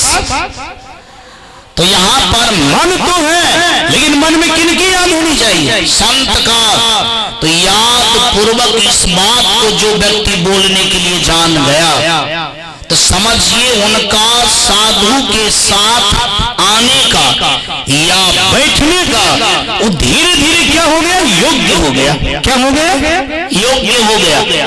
और ये बात को आप साधारण मत समझिए, ये बात इतना ताकतवर है कि बगल वाले व्यक्ति भी सुन करके भी नहीं समझ पाता है। केवल बात कान में जाने से काम नहीं चलता है, कान में जाता है, लेकिन वो इस बात को सही ढंग से समझ पाने में क्या रहता है, असमर्थ रहता।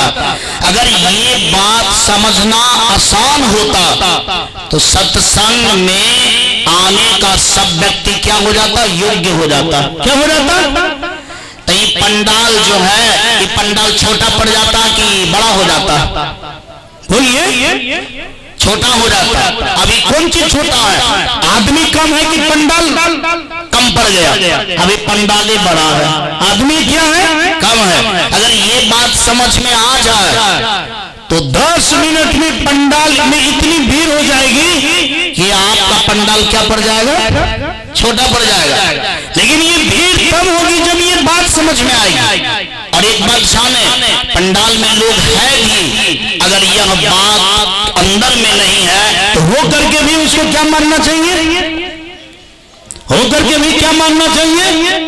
जैसे बारिश में आदमी खाली शरीर रहता है और दूसरी बात को छाता लेकर के रहता है, तो जो छाता लेकर के रहता है बारिश में, लेकिन बारिश से वो क्या है, बारिश से क्या अलग है, यानी उन पर बारिश नहीं पड़ता है। लेकिन जो आदमी बिना छाता का है, बिना क्या कहते हैं, वस्त्र का है, इसका मतलब है कि डायरेक्ट वो क्या है, बरसात में है। तो वैसे साधु के पास में वो है जिसके मन में न ममता है न और कुछ है, अभिमान है। समझिए वो खाली खाली है। और सच में ऐसे मन से, ऐसे विचार से जब आप साधु के पास आएंगे तो आप उस साधु के रंग में रंगने का मतलब क्या हो जाएगा, मतलब नहीं रंगने का कोई सवाल ही नहीं होगा, आप रंग ही जाएंगे और आपको रंगना ही पड़ेगा, इसीलिए कि आप रंगने योग्य हो गए। अब क्या हो गए, रंगने योग्य हो गए। और याद रहे कि यह बात को समझना हम लोगों के लिए बहुत उचित है।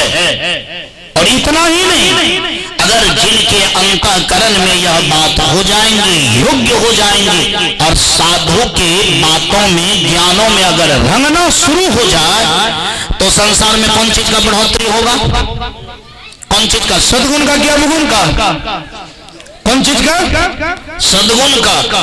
और सच में ऐसे जगह पर बहुत बड़ी विश्वास की जरूरत है। इसी बात को बड़ा सुंदर ढंग से गोस्वामी तुलसीदास जी महाराज कहना चाहते हैं।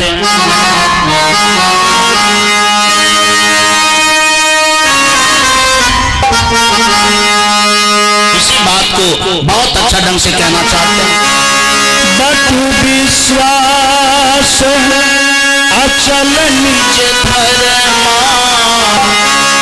तीरथ राज सुमाज सुकर्मा।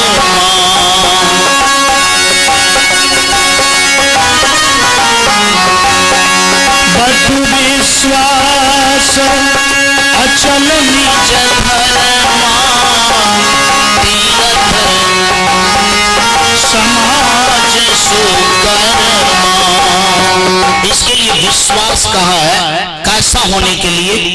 अब जैसे विश्वास तो सबके पास में है ना, साधु के पास में जाने से, तीर्थ में, इस तीर्थ में जाने से बहुत फल मिलेगा, लेकिन उनके लिए क्या होना चाहिए, विश्वास। उनके लिए क्या होना चाहिए, कहा विश्वास कैसा होना चाहिए। बट का वृक्ष आप लोग देखे होंगे, आपके गांव में है, आपके गांव में बट का वृक्ष है, बरगद का वृक्ष, बरगद का वृक्ष है, कहां पर है ना। और औरत लोग सब जो जाती है बरगद के पेड़ का पूजा करने के लिए, उसी का नाम बरगद है। तो बरगद का जो पेड़ होता है, बताइए किसी आंधी में जल्दी उखड़ता है, किसी आंधी में भी जल्दी नहीं उखड़ता है। उस पर ठंडी गर्मी का कोई जल्दी असर पड़ता है, मतलब किसी भी परिस्थिति में वो क्या रहता है, एक जैसा, मतलब एक ही जगह पर रहता है ना। आंधी को सह लिया, गर्मी को सह लिया, वर्षा को सह लिया, टसमस नहीं किया। कहा विश्वास ऐसा होना चाहिए, चाहे दुख हो, चाहे सुख हो, चाहे जो परिस्थिति हो, यानी सब परिस्थिति में हमको साधु के पास जाना है।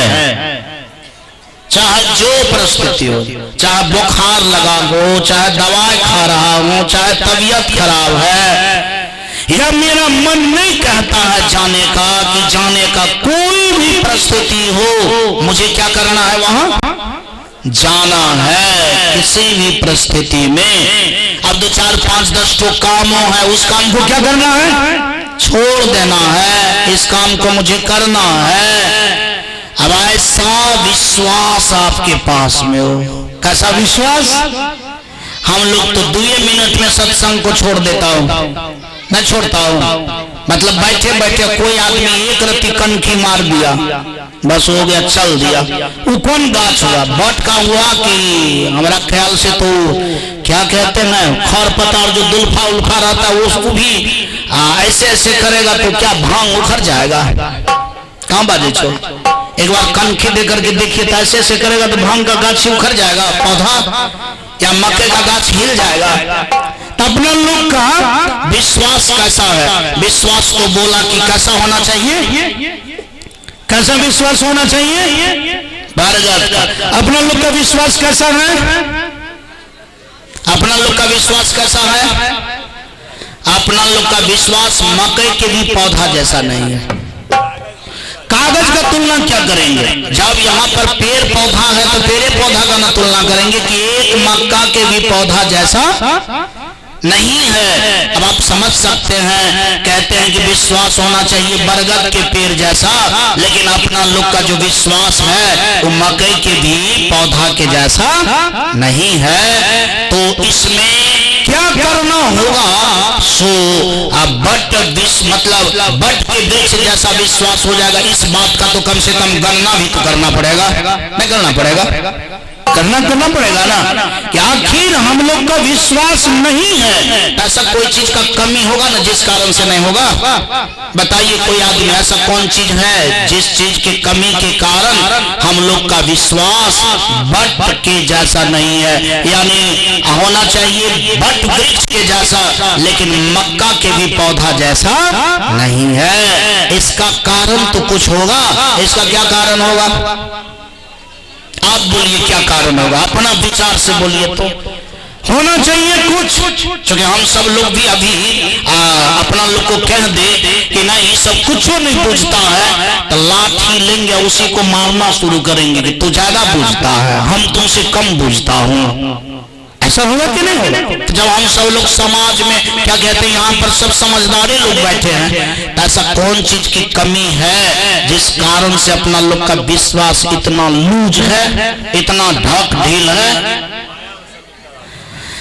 इसका अर्थ ये है कि हम साधु के विषय में या साधु के गुण के विषय में या साधु के पास क्या क्या लाभ होता है इसके विषय में हम अच्छा ढंग से जानते नहीं है जी। इसका मतलब है कि हम सुनते हैं लेकिन मैं उन चीज को याद नहीं रख पाता हूँ।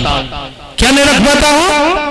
याद नहीं रख पाता, मतलब उस जानकारी को हम अपने अंदर में स्थान नहीं दे पाता कि उनके जानकारी का क्या लाभ है या उनके पास जाने से क्या लाभ होता है। इस बातों को हम सब लोग सही ढंग से भजा ही नहीं पाते।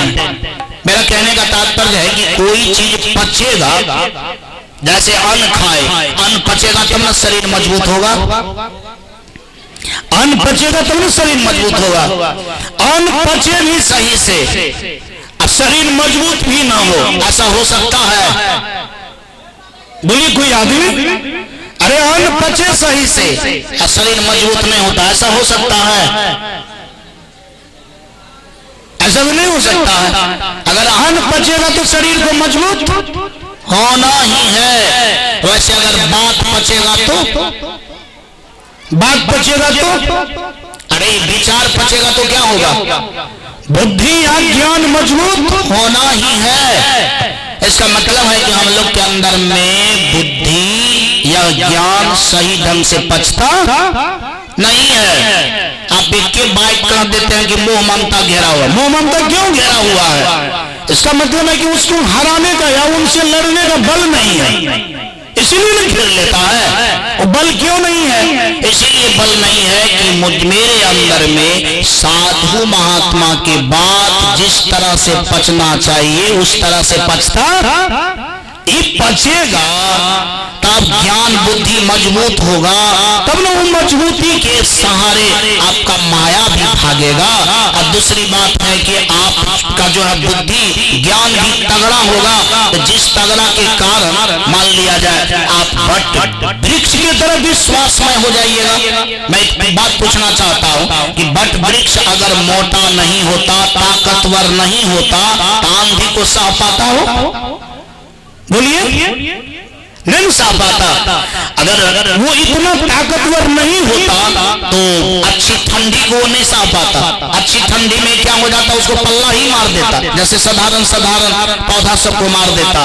इसके लिए वो क्या है? कारगर है। अपना लोग को भी क्या करना पड़ेगा? कारगर बनना पड़ेगा। और वो कारगर बनने के लिए रामचरितमानस अगर पढ़िएगा तो आपको पता चलेगा कि कारगर बनने के लिए क्या करना पड़ेगा। सुनी क्या करना पड़ेगा? हाँ, समझी क्या करना पड़ेगा? समझना पड़ेगा। मज्जही अति अनुराग, इसके बाद क्या करना पड़ेगा? मज्जन करना पड़ेगा। लहि चार फल अछत तनु साधु समाज।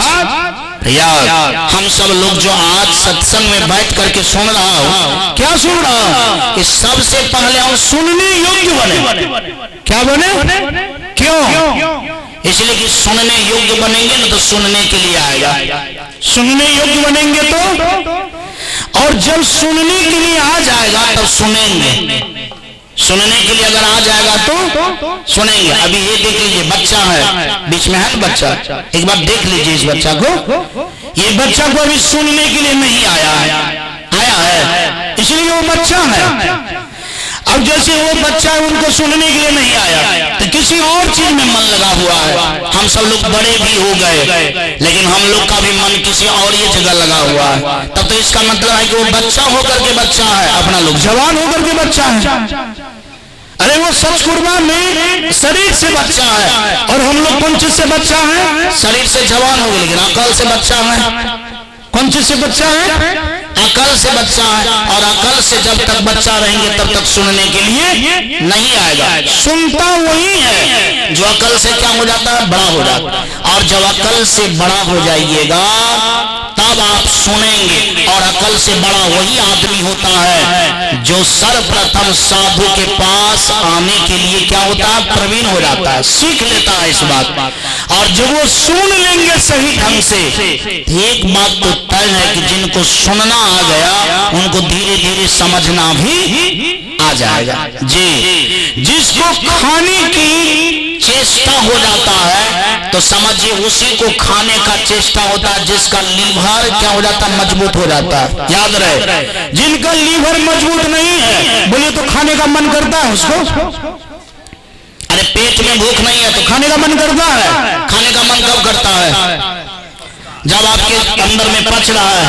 और जब ये आपके अंदर में पच गया, पचने लगा, तब खाने की इच्छा होगी। जैसे आपके अंदर में यानी वो क्षमता हो जाएगा सुनने का, तो समझिए कि जब तक समझने का शक्ति नहीं होगा तब तक सुनने में भी अच्छा बात नहीं लगेगी। और जो आदमी समझेंगे उनका भीतर क्या हो जाएगा? मजबूत। और वो मजबूती के कारण आपका विश्वास कैसा हो जाएगा? आपका विश्वास कैसा हो जाएगा? बट वृक्ष के जैसा। कैसा? बट वृक्ष के जैसा। और जब बट वृक्ष के जैसा विश्वास हो जाएगा तब यदि आप सुनेंगे तो कहा जाता है तीर्थ राज समाज सुकर्मा। तीर्थ राज का कुछ समाज होता है। तीर्थ राज का कुछ क्या होता है? जैसे अभी ये कौन सा समाज है? ये भी एक कौन सा समाज है? रामनगर फरसाई के हनुमान नगर, रामनगर। तीन का समाज में आप लोग हुए। तीरथ समाज में कौन होगा? तीरथ समाज में कौन होगा? तीरथ समाज में जो सुकर्म की चर्चा है। कौन चीज की चर्चा? सुकर्म की चर्चा। यानी तीरथ समाज जो है वो सुकर्म है। सुकर्म एक के थोड़ा आता है कि बहुत ज्यादा? सुकर्म क्यों ठुराता है? अरे सत्संग में भी बैठना सुकर्म है ना, माँ के बात भी मानना सुकर्म है ना, इनके बाद समाज का सेवा करना सुकर्म है ना, बड़े आदमी का सेवा करना सुकर्म है ना, इसके बाद ध्यान से सुनना सुकर्म है ना, समझना सुकर्म है ना, सत्संग के अनुसार काम करना सुकर्म है ना, प्रत्येक दिन 4 बजे उठना सुकर्म हुआ ना, स्नान करके सब कुछ करना सुकर्म हुआ ना, प्रेम से किसी को खिलाना सुकर्म हुआ ना, बाल बच्चे से प्रेम से बात करना सुकर्म हुआ ना, अपने जीवन को सच्चाई पूर्वक जीना सुकर्म हुआ ना। ये जितना सुकर्म है ये किसका समाज है? किसका समाज है? ये तीरथ राज का। किस राज का? तीरथ राज का। कहा जाता है कि जिनमें इतनी सुकर्म नहीं है, इसका मतलब है कि तीरथ राज में वो स्नान नहीं किया, तीरथ राज में वो स्नान नहीं किया। जो व्यक्ति तीरथ राज में स्नान कर लेंगे, इसका मतलब है कि उनके जीवन में बहुत ज्यादा से ज्यादा सुकर्म उनके शरीर में, उनके मन में क्या हो जाएगा? लटक जाएगा। क्या हो जाएगा? लटक जाएगा। इसका मतलब है कि सुबह में भी वो सत्संग करेगा, शाम में भी सत्संग करेगा, उनको सत्संग के बिना मन नहीं लगेगा। वो 4 बजे जगेगा, सबसे पहले स्नान करेगा, तभी कोई चीज करेगा। और सुकर्म है कि जहाँ सत्संग होता है वहां चल करके भी आना और सत्संग को सुनना भी, ये सब बातें उनके मन में क्या हो जाएगा? लटक जाएगा। क्या हो जाएगा? लटक जाएगा। और जिनके जीवन में ये सुकर्म रूपी समाज नहीं लटका, समझिए वो तीर्थ में बढ़िया से डुबकी मार करके स्नान। मैं कल देखूंगा कि आपके जीवन में सत्संग सुनने वाला बात कितना लटका।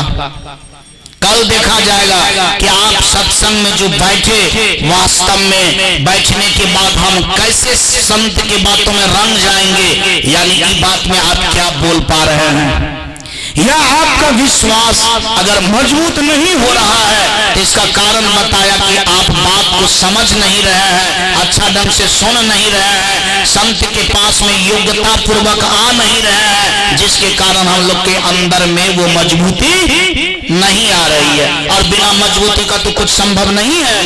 इसीलिए यदि वो मजबूती अपना लोग लाना चाहते हैं तो मजबूती लाने के लिए हम सब लोग को याद बढ़ाना होगा और विश्वास को मजबूत बनाना होगा। और विश्वास जब मजबूत हो जाएगा तो ये बात बहुत अपना लोग के अंदर में फाइनल हो जाएगा। आइए हम सब लोग सुनते हैं।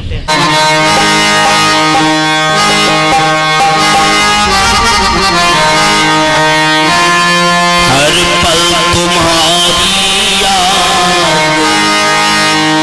आती रहे गुरुवर, आती रहे।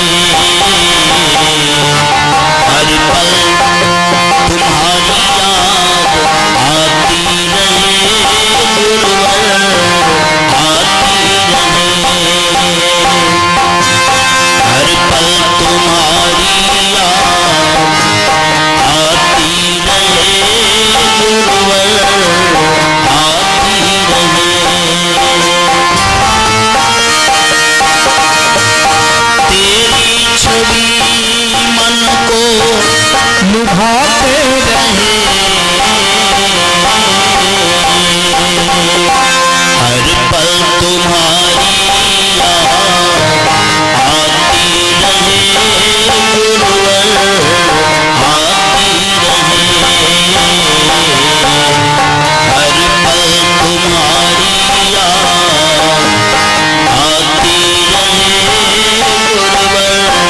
गुरुवर, आती रहे।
छवि मन को लुभाते रहे, हर पल तुम्हारी याद आती रहे, गुरुवर आती रहे।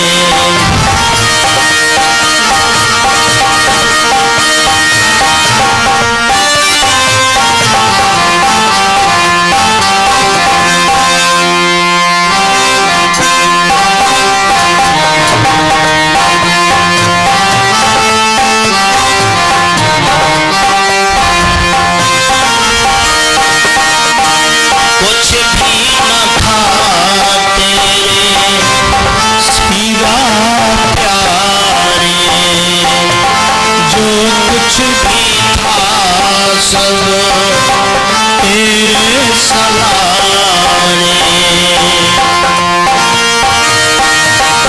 नैनों में तेरी छवि समाते रहे,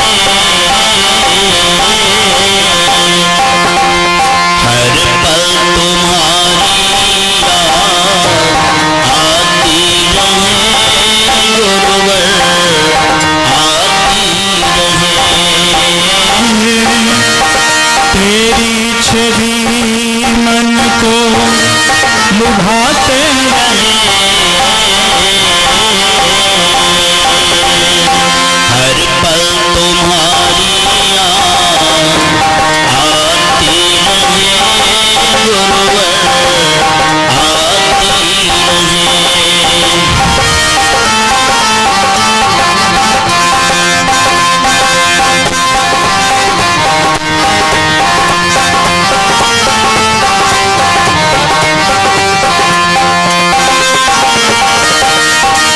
हम प्रभु भक्तों की चाह यही है,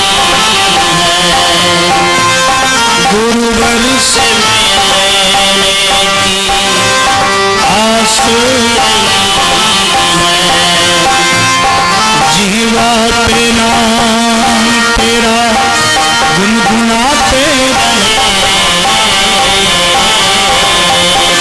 हर पल तुम्हारी याद आती रहे, गुरुवर आती रहे। हर पल तुम्हारी याद आती रहे, गुरुवर आती रहे। फिर ये बात होने के लिए विश्वास होना चाहिए। क्या होना चाहिए? हाँ, विश्वास होना चाहिए। और जिनका विश्वास दृढ़ हो जाता है उसको क्या सब मिल जाता है, मैं थोड़ा शब्दों में सुनाना चाहता हूँ। वो इस तरह से है, एक राजा था और उनके पास एक बेटी, जो बेटी अपने पिताजी से बोली, पिताजी मैं भगवान का भजन करूंगी, मैं संसार में नहीं फंसने वाली हूं, मैं नहीं फंसूंगी। मैंने देख लिया माँ को, आपको, भाई को, पड़ोसी को संसार में बड़ा तकलीफ होता है, और संतों के मुख से मैंने सुन लिया कि संत के शरण में बड़ा सुख होता है, इसलिए मैं दुनिया में अब नहीं फंसूंगी, मुझे भजन करना है। राजा साहब बोले, बेटी क्या भजन करेगी? राजा की बेटी हो, बोलो किनसे तुमको शादी करना है, उनसे मैं करवा सकता हूँ, मेरे पास कोई चीज की कमी नहीं है, क्या देना पड़ेगा सब कुछ दे करके तुम्हें मैं अच्छा देखना चाहता हूँ, इसीलिए तुम इस दुनिया में आओ। भजन कीर्तन क्या करेगी? भजन कीर्तन तो वो करता है जिनके पास संसार में कुछ नहीं होता है। अक्सर बाबा लोग को जब ये देखता है, लोग तो समझ जाता है कि नहीं कुछ होगा, इसीलिए बाबा जी बन गया होगा। हम लोग के पास तो है इतना चीज, कैसे छोड़ करके मैं महात्मा बनूं, ये अक्सर लोगों के मन में होता है। लेकिन उनकी बेटी इतनी होशियार थी कि पिताजी से यही बोला करती थी कि मुझे भजन करना है, आप कितना कुछ कहेंगे तो मैं इस चक्र में फंसने वाली नहीं हूँ, इसीलिए आप अपनी बात अपने पास रखें, मुझे भजन करना है। इसलिए अगर मेरे विषय में कुछ सोचना है, एक काम आप कर दे पिताजी मेरे लिए। कहा क्या? कहा मेरे लिए एक मंदिर बना दीजिए, थोड़ा अच्छा फूल पत्ती लगवा दीजिए, चारों बगल से बाउंड्री कर दीजिए जिसमें मैं अकेली रह पाऊं और भगवान का भजन कर पाऊं। थोड़ा बहुत आप खाने पीने का मुझे सामान दे दे ताकि हमारा ये जो शरीर साधन है भजन करने का, इस साधन अच्छा ढंग से रह पाए।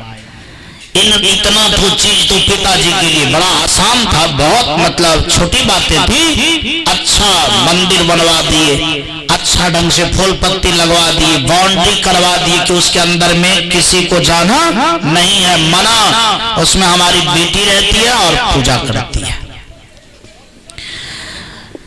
संसार में सब दिन सब कुछ समान ढंग से नहीं रहता है, रहता है नहीं रहता है।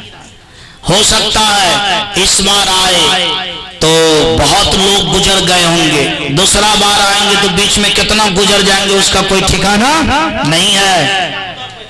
उनके पिताजी राजा साहब मर गए, अब बेटी अपना पूजा पाठ करती थी। बेटी का भी उम्र लगभग 60 साल हो गया, कितना बाल पकने लगा, अब बूढ़ा के तरफ होने लगा। वो भी समझ रही थी कि अब मैं भी कब मर जाऊंगी, उसका कोई ठिकाना। एक दिन 12 बजे रात में गुरु का याद करने लगी, संत का याद करने लगी कि मैं तो इतना भजन किया लेकिन अभी तक मुझे गुरु और प्रभु नहीं मिला। इसका मतलब है कि मिला ही नहीं तो व्यर्थ है, तो जो भी मैंने किया सब क्या हो गया, व्यर्थ हो गया। अरे भगवान के लिए भजन किया, गुरु के लिए भजन किया, न गुरु मिला न भगवान मिला, इतना करना व्यर्थ।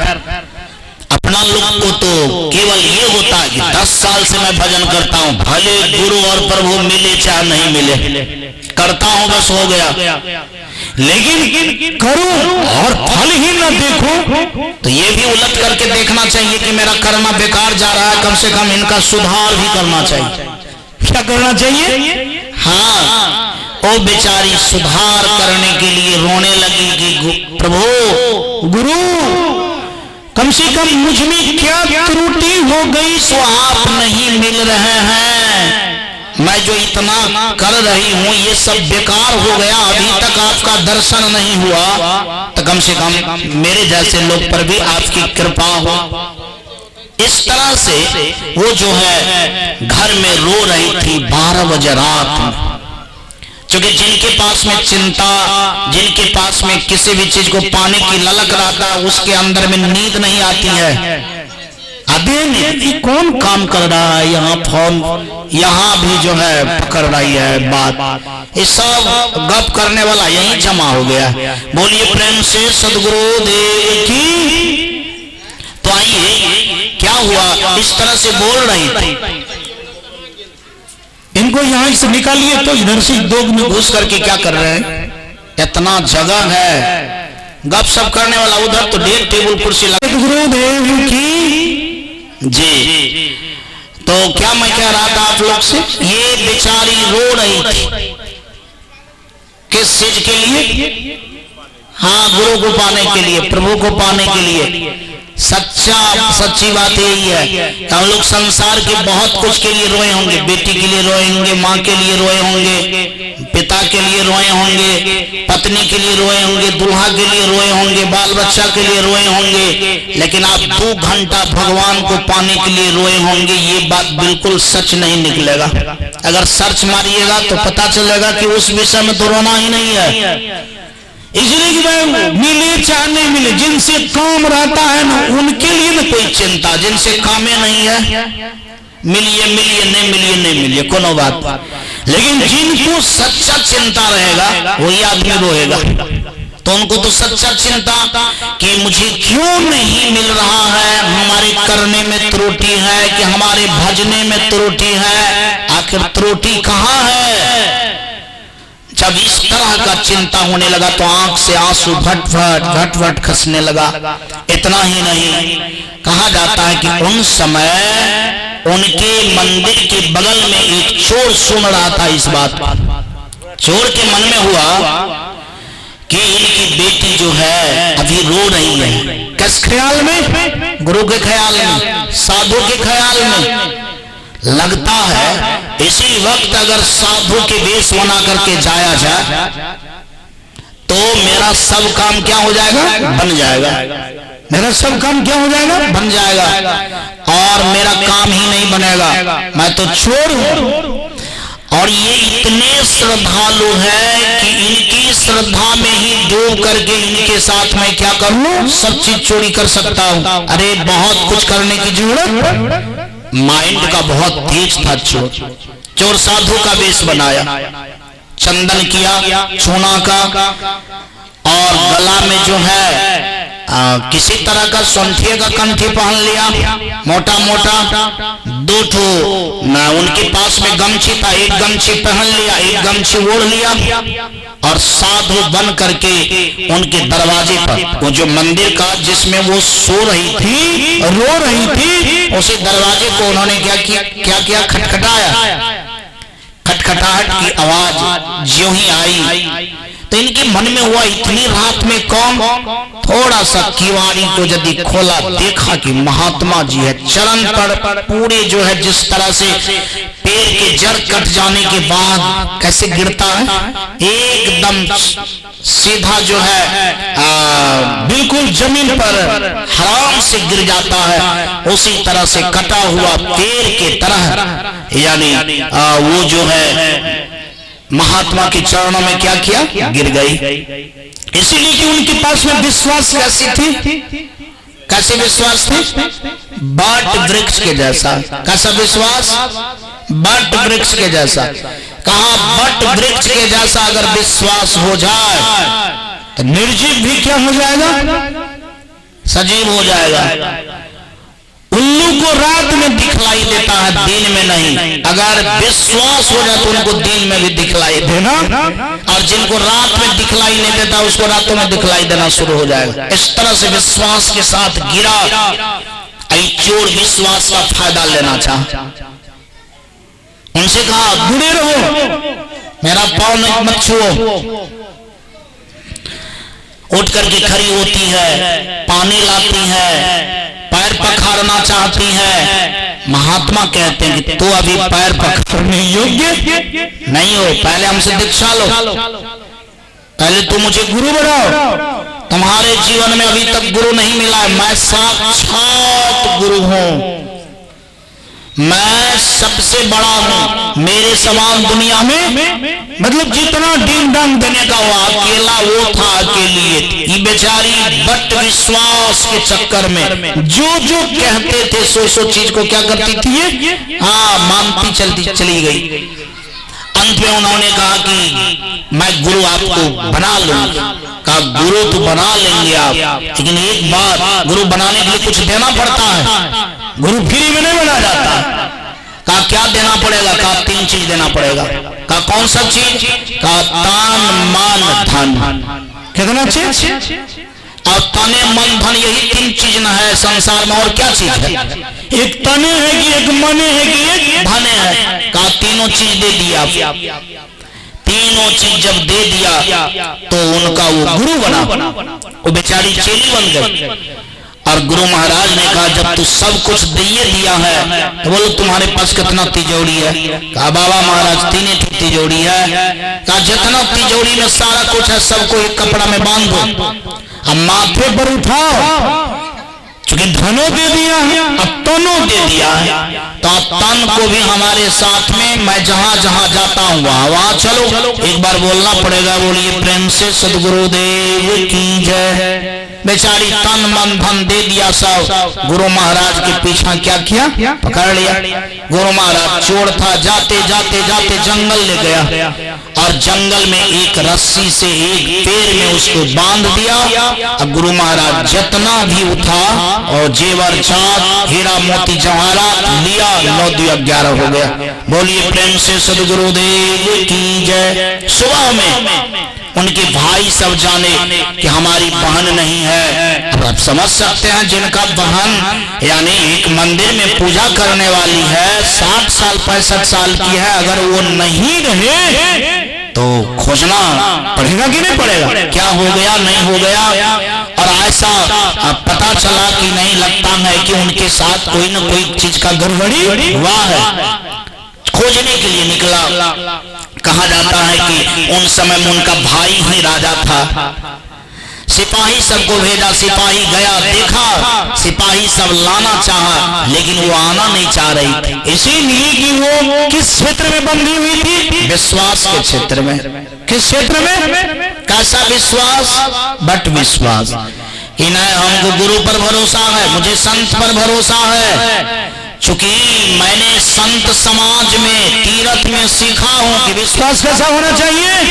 बट वृक्ष के जैसा। इसीलिए इस बात का मैं अवहेलना नहीं कर सकता हूं, नहीं कर सकती हूं। आप लोग जाइए।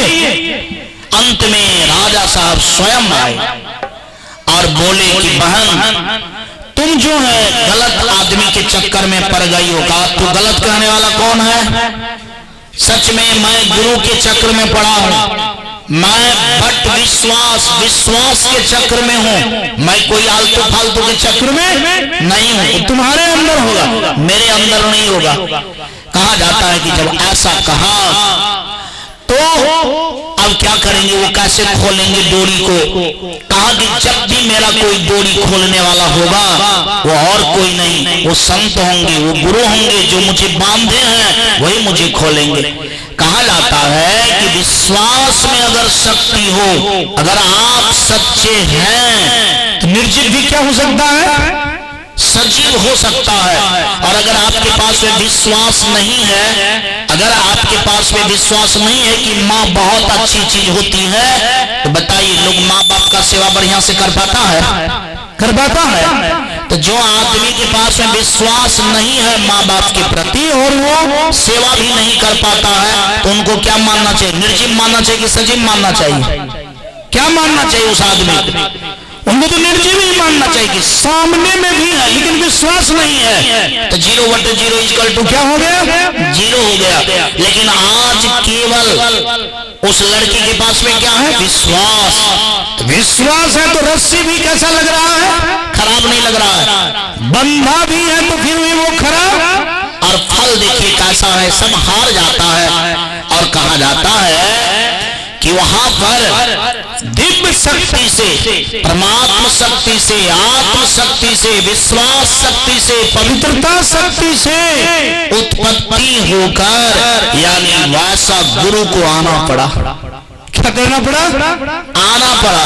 और कहा जाता है कि आया और तब जाकर के कहा कि क्या मैं खोल सकता हूँ? कहा आप हमारे गुरु हैं, आप खोल सकते हैं। और जब खोला, जब मुक्त हुआ, तब जाकर के वो विश्वास के बदले में खोलने वाले को कहना पड़ा, देखो तुम्हारे साथ तो कोई चोर गलती किया, लेकिन तुम्हारे विश्वास ही इतना कारगर था कि आग को भी तो क्या कर सकती है? विश्वास के कारण पानी बना सकती है। दुख को भी क्या कर सकती है? सुख में बदल सकती है। इसीलिए आज वो शक्ति को तुम्हारे पास उपस्थित होना पड़ा, जो शक्ति साधारण चीज से नहीं मिलता है। कौन चीज से मिलता है? विश्वास से मिलता है। किस तरह से मिलता है? विश्वास से मिलता है। और कहा जाता है कि धर्मदास बाबा भी जब गुरु पर विश्वास किया, तो जिन समय में कबीर साहब नहीं थे उन समय में भी कबीर साहब दर्शन, उन समय में भी क्या किए?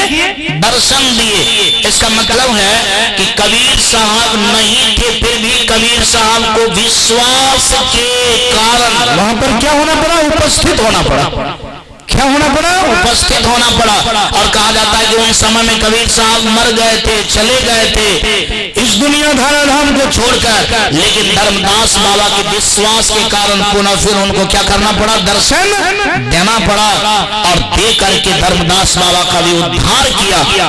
और उद्धार करने वक्त उन्होंने यही मांगा अपने जीवन को उद्धार करने वक्त कि मुझे अगर देना ही चाहते हैं तो क्या दीजिए, भक्ति दीजिए। क्या दीजिए? सपने हुई इच्छा ना करूं यदि कृपा तुम्हारी, सुख संपत्ति और उत्साह भी सुंदर वर नारी, सपने हो इच्छा ना करूं यदि कृपा तुम्हारी।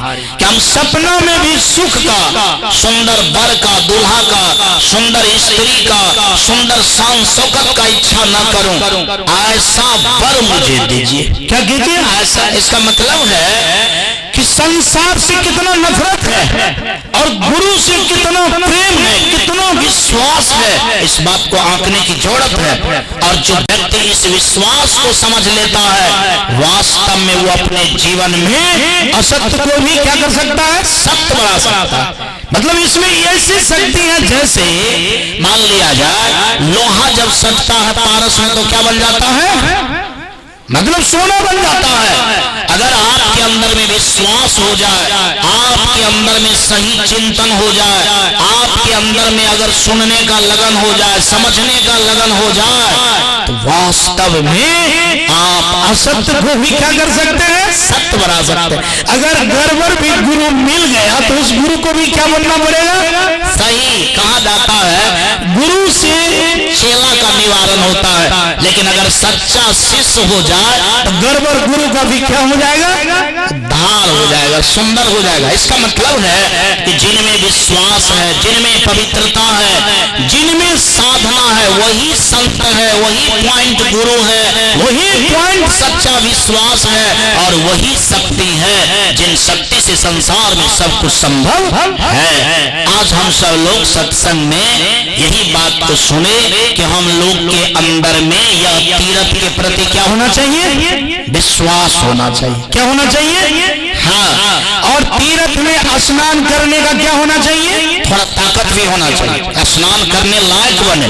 कि जो सब आदमी स्नान कर नहीं सकता है, और स्नान वही कर सकता है जिनके पास में अभिमान नहीं है, जिनके पास में और ममता नहीं है। तो मैं समझता हूँ कि कल से हम सब लोग इस तरह से बन करके आवे। थोड़ा लोग अब जैसे आज प्रथम दिन है तो वहां पर और कुछ हो रहा है, वहां पर कुछ और हो रहा है, सो नहीं। तो आज के सत्संग में इतना ही हुआ कि हम लोग के अंदर में वो विश्वास हो, हम लोग के अंदर में वो लगन हो, हम लोग के अंदर में वो योग्यता हो, ताकि हम इस तीर्थ में सही ढंग से स्नान कर पाए और जीवन का परम लाभ ले पाए। इन्हीं शब्दों के साथ मैं वाणी में लेता हूँ विराम। सबके श्री चरणों में करता हूँ प्रणाम।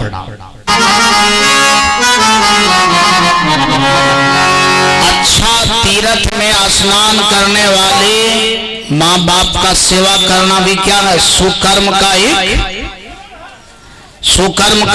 मतलब एक भाग हुआ कि नहीं हुआ?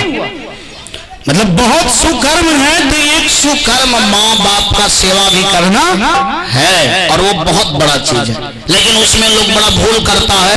आइए इसी बात का अवलोकन हम कर लेता हूँ। प्रथम दिन इसीलिए कि माँ के अवसर पर इस तरह से सत्संग का आयोजन रखा गया है। आइए हम सब लोग इसी बात का अवलोकन करते हैं। हमार बबुआ हो, हमार बबुआ हो, हमार बबुआ, हमार बबुआ हो, हमार बबुआ हो, हमार बबुआ, काहे भूल गए लमाई के दुलार बबुआ, काहे भूल गए लमाई के दुलार बबुआ।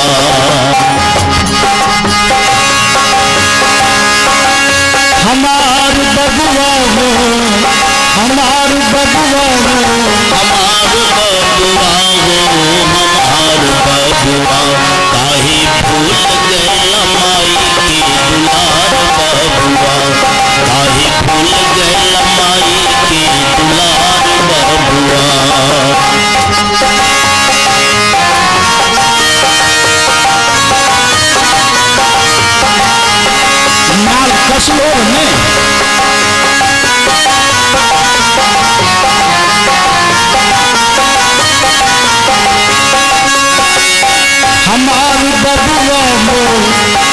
हमार बबुआ, हमार बबुआ, हमार बबुआ हो, हमार बबुआ हो, हमार बबुआ, काहे भूल गइला माई के दुलार बबुआ, काहे भूल गइला माई के दुलार बबुआ।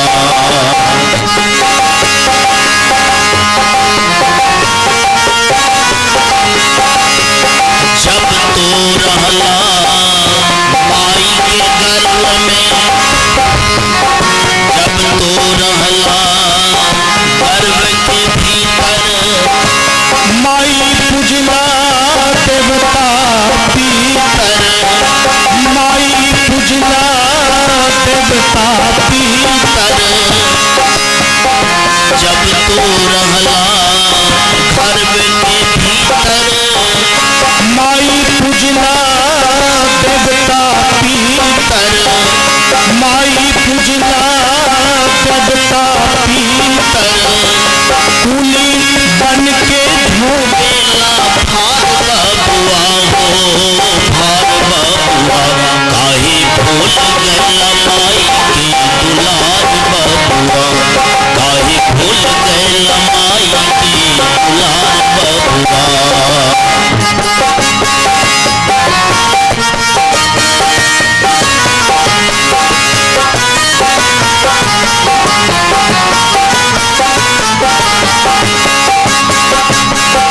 देखिए, इस बात में तो कोई भी व्यक्ति कमी नहीं किया है। ये इतनी बड़ी सुकर्म है कि कहा जाता है कि जो व्यक्ति ये सुकर्म से फेल्योर है, और समझिए कि वो आदमी अपने क्रेडिट को क्या करता है, फेल कर लेता है। क्या कर लेता है? हाँ, कहा जो माता पिता के निकट अपना क्रेडिट को फेल कर जाता है, कहा सच में ऐसे व्यक्ति को मनुष्य जीवन में पुनः माता पिता नहीं मिल पाता है कि उनको जन्म दे पाए। और माता पिता में अगर मनुष्य योनि में अगर माता पिता आपको नहीं मिलेगा तो फिर कहाँ जाना पड़ेगा? कहाँ जाना पड़ेगा? तब तो अन्यत्र जाना पड़ेगा। अरे माता पिता मनुष्य योनि में आपको मिला ही नहीं, आपका क्रेडिट फेल है, आप समझ ही नहीं पाए कि वो कितना बड़ा चीज है। कल एक बातें हुई थी कि शरीर सबसे बड़ा धन है।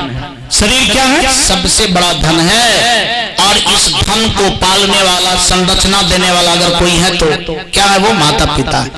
इसीलिए कहा जाता है कि संसार में अगर कोई बड़ा चीज है तो ये वस्तु है, इनको समझना है, और इनका आशय राम कृष्ण सब दिए हैं।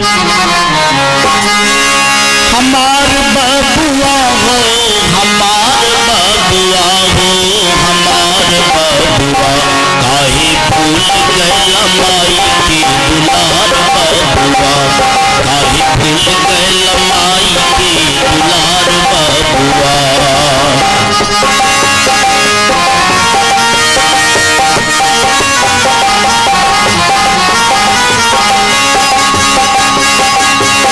जब तू रहला गर्भ के भीतर, माई पूजला देवता भीतर, माई पूजला देवता भीतर।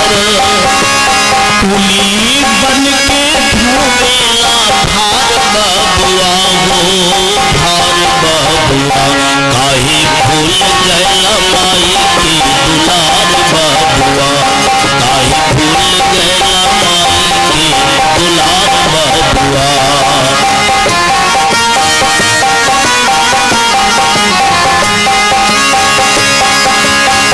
जब तू भेला 5 बरस के, माई लेलक गोदी में हंस हंस के, माई लेलक गोद में हंस हंस के।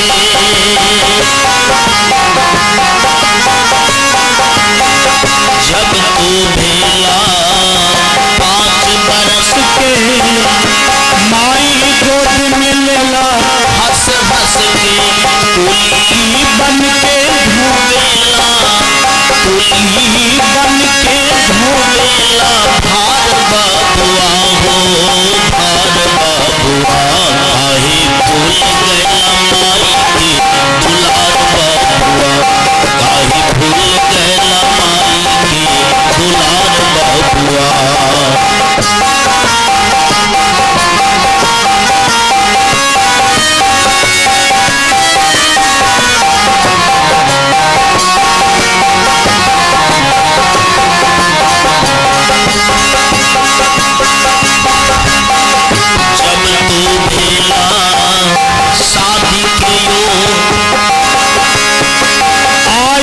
सब कुटुंब सब लोग आयल ही कुटुंब सब लोग जब तू भेला शादी के योग आयल सब कुटुंब ही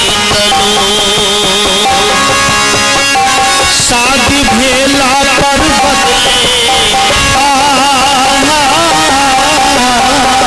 शादी भेला पर बदले विचार बबुआ हो विचार बबुआ काहे भूल गए माई के दुलार बबुआ काहे भूल गए माई के दुलार बबुआ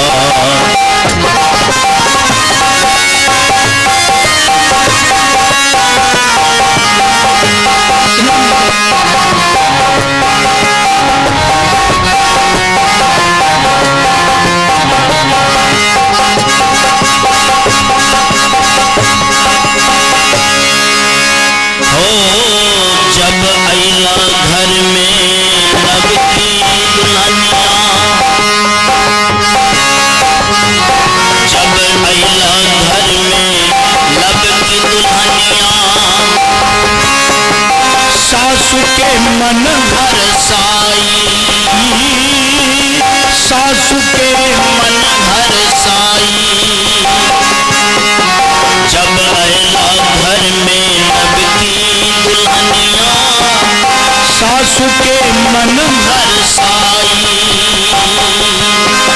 सासु के मन हरसाई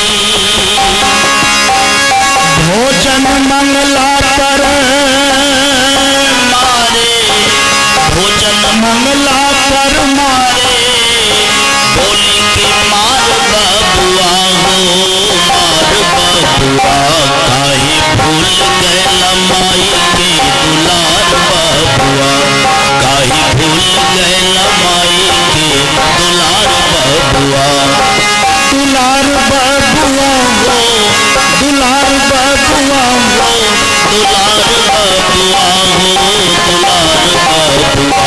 काहे भूल गए माई के दुलार बबुआ काहे भूल गए माई के दुलार बबुआ। बोलिए प्रेम से सद्गुरु देव की जय।